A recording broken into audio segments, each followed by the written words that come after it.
네, 창업자를 위한 사업비 집행 가이드 세 번째 시간입니다. 집행 증빙서류 중에 인건비성 경비에 대한 증빙서류에 대해서 설명드리겠습니다. 일단 인건비성 경비는 뭐냐? 우리가 보통 임직원들에 대한 급여, 인건비 부분, 그리고 외부 전문가한테 지급하는 멘토링 비등 이런 것들은 어떤 사업자를 대상으로 하는 게 아니라 개인을 대상으로 해서 지급을 하기 때문에 업무 수행 인력에게 직접 지급한다 해서 이제 인건비성 경비라고 하고요.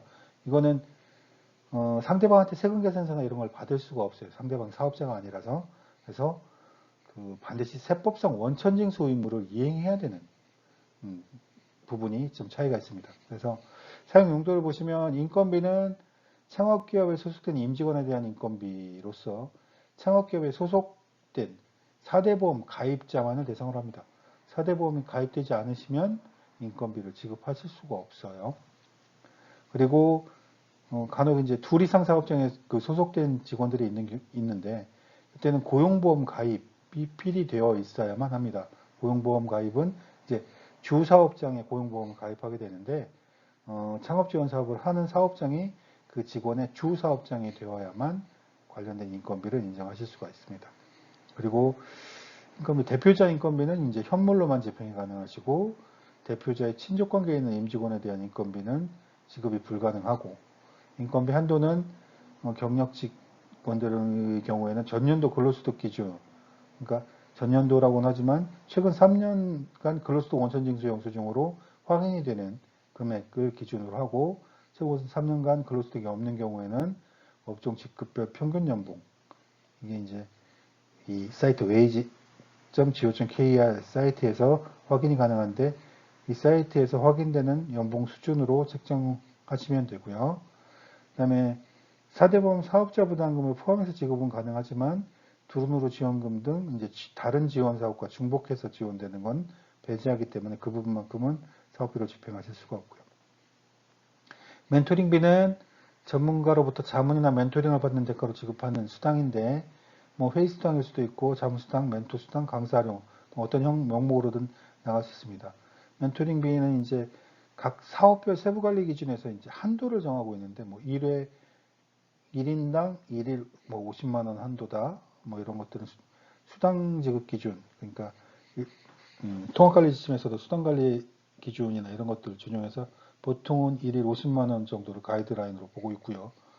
그 다음에 일부 사업부의 경우에는 총 지급액을 뭐 300만 원 한도 내로 정하거나 뭐 이렇게 별도의 제한 규정을 두고 있기 때문에 반드시 이제 사업별 세부관리 기준의 한도 부분 등을 체크해 주시기 바랍니다.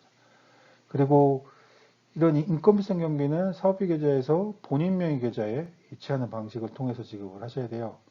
간혹 뭐 신용불량자라서 본인 계좌로 못 받는다 뭐 이런 얘기들 하시는데 뭐 사유가 납득할 수 있는 사유라면 인정이 될 수는 있겠지만 원칙은 분명히 본인 명의 계좌여야 돼요. 뭐 배우자 계좌로 입금했다, 뭐 부모님 계좌로 입금했다, 친구 계좌로 입금했다 이런 건 원칙적으로는 불인정되는 사항이기 때문에 그 어떤 사유가 있으신지 모르겠지만 최대한 본인 명의 계좌를 쓰시고 그렇지 않은 경우에는 환수될 수도 있다라는 부분에 좀 유의를 해주시기 바랍니다. 일단 인건비를 집행하실 때는 근로계약서나 이력서 이런 것들이 첨부가 돼야 되고 뭐 기존에 있던 직원들까지 첨부하실 필요는 없고요. 그다음에 근로자 신분증 사본하고 급여를 받을 통장 사본 이런 건 첨부되셔야 되고 인건비 지급하기 위해서 4대 보험 사업장 가입자 명부 이건 필수예요. 4대 보험 가입 안 돼 있는 직원은 직원이라고 볼 수 없습니다. 예. 그러니까 회사에서는 우리 직원인데 4대 보험 가입 안 했어. 이거는 저희 창업지원 사업에서는 그 직원으로 보지 않기 때문에 얘기를 하실 수가 없어요. 가입 안 돼 있으면 무조건 사업비로 집행하실 수 없으니까 반드시 유념해 주셔야 되고요. 그 다음에 급여 대장하고 계좌 이체 영수증. 그 직원한테 직접 이체가 된 본인 계좌에 이체가 된 계좌 이체 영수증 첨부되셔야 되고 그 다음에 근로소득 신고하셨어야 되니까 소득자별 근로소득 원천징수부를 제출해 주셔야 됩니다. 그리고 임금 책정과 관련돼서 이제 경력직 임금 책정과 관련해서는 최근 3년간 근로소득 원천징 수용 수준이 첨부돼야 이제 급여 산정이 적절한지 확인이 될 수 있고요. 그 다음에 4대 보험 월별 납부하기서 이제 그 정부 지원 사업을 집행하는 분들은 반드시 관련 법령을 준수해야 되기 때문에 4대 보험 체납이나 이런 것들이 있으면 안 돼요. 그래서 그 부분 확인을 해야 되고, 그다음에 4대 보험 회사 부담분이 이제 그 사업장 부담분을 인건비로 집행을 하실 수가 있는데, 그렇게 되면 이제 아까 말씀드렸듯이 두run으로 지원금 등 이런 부분하고 중복 지급됐는지를 확인해야 돼요. 이 중복 지급 다른 지원 사업들이 있어서, 그렇기 때문에 이제 4대 보험 개인별 부과 내역 또는 고지 산출 내역을 확인해서 다른 지원이 있는지, 만약 다른 지원이 있다면 실제로 이제 납부한 금액까지만 사업비에서 집행이 가능하니까요. 그리고 만약에 퇴직금을 청구했다, 퇴직연금에 가입해서, 그러면 퇴직연금 납입 내역서를 청구해 주셔야 됩니다. 1년 이상 근속자만 대상이고요. 1년 미만 근속자는 어차피 퇴직금 지급 의무가 없으시기 때문에 인건비에서 집행하실 수는 없습니다. 그다음 멘토링비 같은 경우에는 이제 품위서나 기한서 지출결에서 이거는 어떤 내부 결제를 위한 그 절차라고 말씀드렸죠. 그리고 전문가 활용을 한 부분이기 때문에 전문가 이력서와 신분증사본은 이제 세무신고를 위해서라도 반드시 좀 필요합니다. 이분 주민등록번호를 기준으로 신고를 해야 되기 때문에, 그리고 이체를 하기 위한 통장사본이 필요하겠죠. 그 다음에 그 전문가 본인 계좌로 입금이 된 계좌이체 영수증, 이 통장사본에서 확인되는 계좌번호로 입금이 된 계좌이체 영수증 첨부해 주셔야 되고, 멘토링을 수행하셨기 때문에 멘토링 일지와 멘토링 보고서 제출하셔야 되는데, 관련해서 증빙사진도 첨부해 주셔야 됩니다. 멘토링을 뭐 5회 수행했고 뭐 회당 뭐 30만원씩 해서 150만원 지급을 했는데, 사진이나 이렇게 멘토링 일지를 보니 뭐 5회가 아니라 동일한 날짜에 뭐 사진을 그냥 분산시켜 가지고 했다. 그러면 그런 멘토링비 불인정될 수 있으니까 항상 충실하게 그 멘토 일지나 멘토링 보고서가 그 멘토링을 어떻게 수행이 됐고 몇 번 수행했는지를 입증할 수 있는 그런 형식으로 작성이 되셔야 됩니다. 그리고 세무신고 의무가 있고 반드시 이행을 하셔야 되는 부분이기 때문에 귀타소득 원천징수 영수증을 추가로 제출을 해주셔야 됩니다. 인건비는 뭐 거래를 하고 사업자 등록증을 받고 뭐 세금계산서를 교부받고 이런 개념이 아니죠. 인건비성 경비는 우리가 지급을 하면서 그 상대방에 대한 그 개인정보를 가지고 4대 보험을 가입하고 소득세법상 원천징수 의무를 이행하고 뭐 그거에 대한 납부를 진행한 거에 대한 근거 서류를 출력해서 제출하고 뭐 이런 것들 형식으로 진행이 돼야 돼요. 지출결의서는 뭐 인건비 지출결의서는 뭐 어떤 형식이든 보면 대충 이거는 이제 2명 인력이 이제 참여하는 거죠. 창업 도약 패키지 사업에 2명이 참여하고 뭐 박 과장은 50% 참여하고 김 대리는 100% 참여 100%로 참여하기 때문에 박 과장 급여는 총 금액에서 참여율 50%만 계상을 해서 이제 이 창업도약 패키지 사업에 사업비로 처리를 하는 이런 형식으로 이제 승인을 받는 거고요.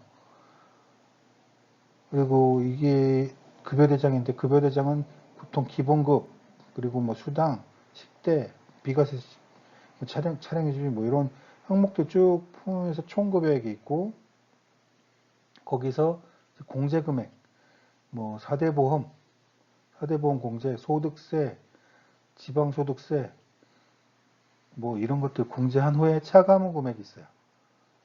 이렇게 표시돼. 이 차감후 금액이 실제 이체돼야 될 금액이죠.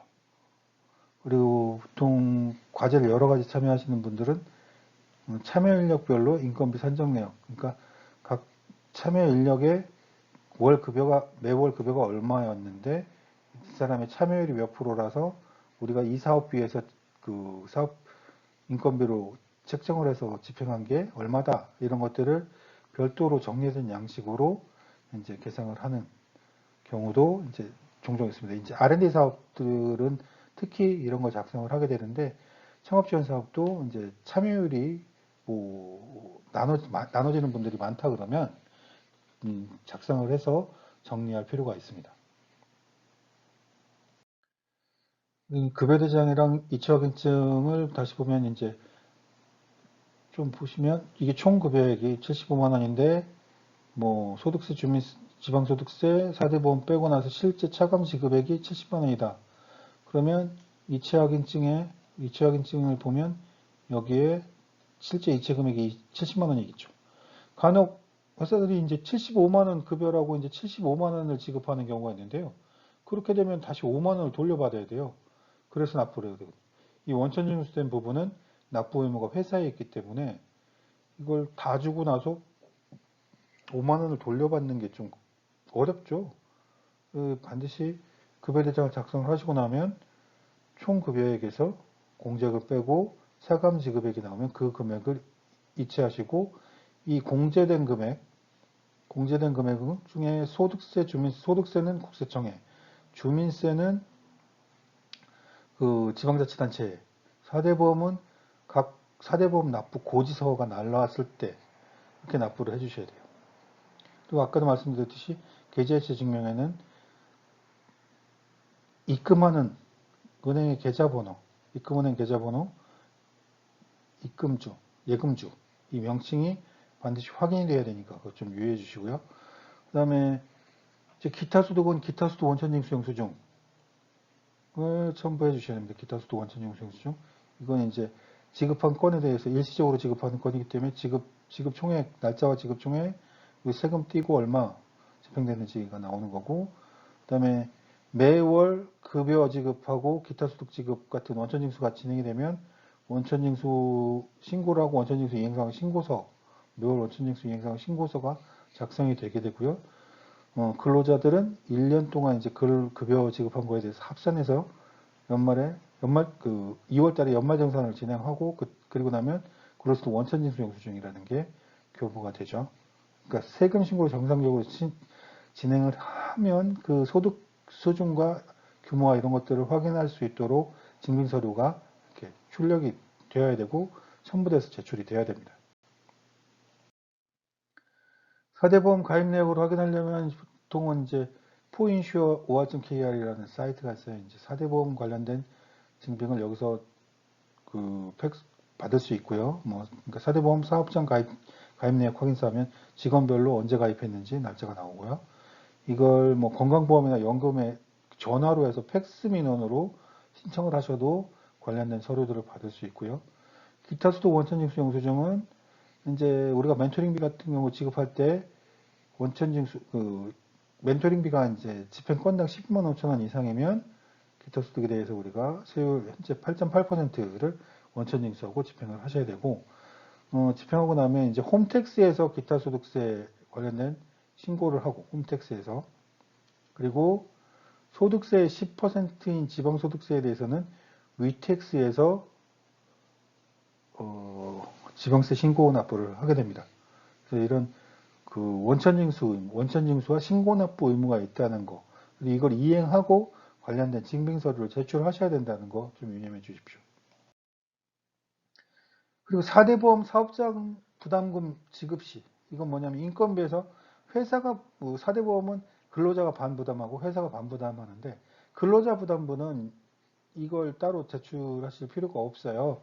어차피 총 급여액에 포함된 금액이기 때문에 그건 급여대장과 이체영수증으로 확인이 되면 인정이 되는데 그거 외에 이제 회사가 부담하는 4대 보험 사업자 부담금 이걸 인건비로 추가로 청구를 하려면 이게 국민연금이나 이제 고용산재보험이 두루놀이 지원금을 받거든요. 이런 것들 지원금을 받게 되면 실제 납부한 금액만큼만 집행이 가능한데 이제 더 지원할 수는 없으니까 사업비에서 집행할 수 없으니까 관련된 증빙서류를 좀 제출해 주셔야 돼요. 그러니까 지금 이것도 보면 국민연금에 대해서 연금보험 고지산출 내역인데 그 결정보험료가 이제 총 합쳐보면 한 53만 5,500원이에요. 근데 보험료 총계 납부한 게 36만 9,900원이에요. 그럼 요 차익만큼이 16만 5,800원이 두론으로 지원금이 교부된 거거든요. 그러니까 이 지원금 받은 부분만큼은 이제 납부하는 사업비에서 집행하실 수가 없기 때문에 이 내역을 확인하기 위한 자료들을 제출해 주셔야 돼요. 국민연금보험료 결정 내역은 이쪽 그 NPS 사이트에서 확인하시고, 연금보험료 개인별 고지산출 내역은 SI4N 이쪽 사이트에서 받으실 수 있어요. 그러니까 이런 데서 실제로 납부한 그 보험료가 얼마인지를 확인할 수 있는 서류를 제출해 주셔야 돼요. 건강보험도 마찬가지로 관련된 고지산출 내역과 이제 납부 확인서 사이트, 이쪽 사이트에 들어가셔서 관련된 증빙 서류를 찾아서 제출해 주시면 이제 실제 납부한 금액이 얼마인지 확인이 되니까 실제 납부한 금액까지만 사업비에서 지원을 해드린다는 거. 예. 네, 고용산재보험도 이게 부가보험료에서 지원금을 차감한 금액까지만 이제 사업비에서 집행이 가능하시니까 실제로 부과되고 지원을 얼마 받아서 납부됐는지를 근로자 부가내역 조회를 통해서 이제 확인을 해야 됩니다. 그래서 고용보험료 이제 보험료 금액 총액이 이제 나와 있는 거, 그리고 여기서 경감액이나 사회보험료 지원금이 얼마였는지. 지금 여기 같은 경우에는 그 고용보험 가능액이 월별로 보면 11,340원에 사업주 고용 직업 능력 보험료 뭐 4,360원이 가산이 됐는데, 이 중에서 사회보험 지원금이 1,200원하고 3,920원이 지원이 돼서 실제로 납부하는 금액이 1,580원이기 때문에 1,580원만 이제 사업비에서 집행이 가능하신 거죠. 이런 부분들이 결국은 이제 근로복지공단 사이트에서 자료가 확인이 됩니다. 그래서 4대보험 사업자 부담금을 지급하기 위해서는 이 실제로 납부한 금액이 얼마인지 결국 확인시켜 주실 의무가 있고, 관련 서류를 첨부해서 제출하셔야 되는데, 보시면 알겠지만 서류가 상당히 많죠. 그래서 가급적이면 뭐 4대보험 사업자 부담금이 그 대부분 그렇게 큰 금액 지원금으로서 그렇게 큰 금액이 아니고 하다 보니 제 개인적으로는 이 사업비를 집행 안 하시고 이 사업비를 증명하기 위해서 드리는 노력을 다른 사업을 하시는데 조금 더 쏟는 게 더 효율적이지 않은가 하는 개인적인 생각입니다.